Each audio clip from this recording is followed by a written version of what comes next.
เบิ้งเบื่อนี่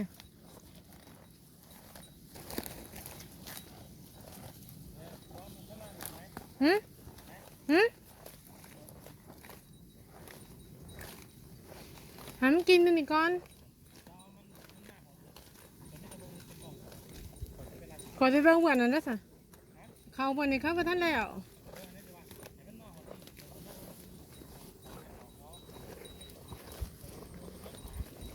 บัวเปล่าที่หามันกินนี่ก่อน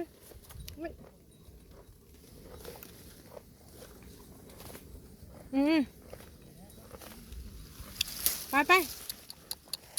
ขึ้นลูกขึ้นนะลูกขึ้น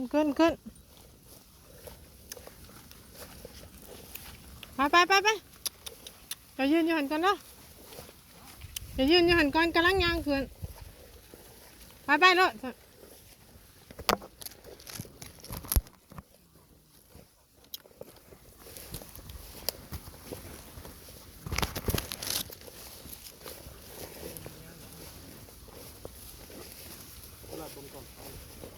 บนเพิ่งแล้วบนหรอวะ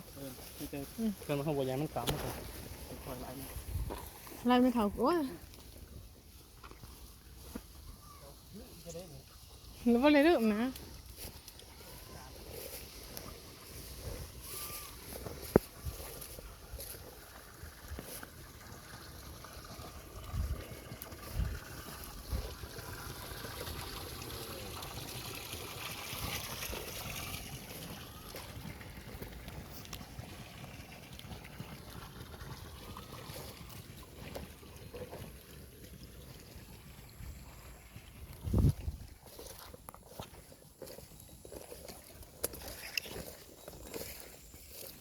แล้วมาแล้วเขา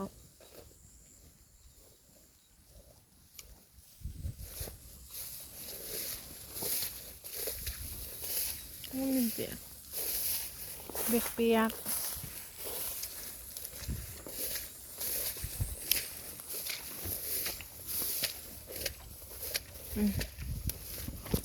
พัก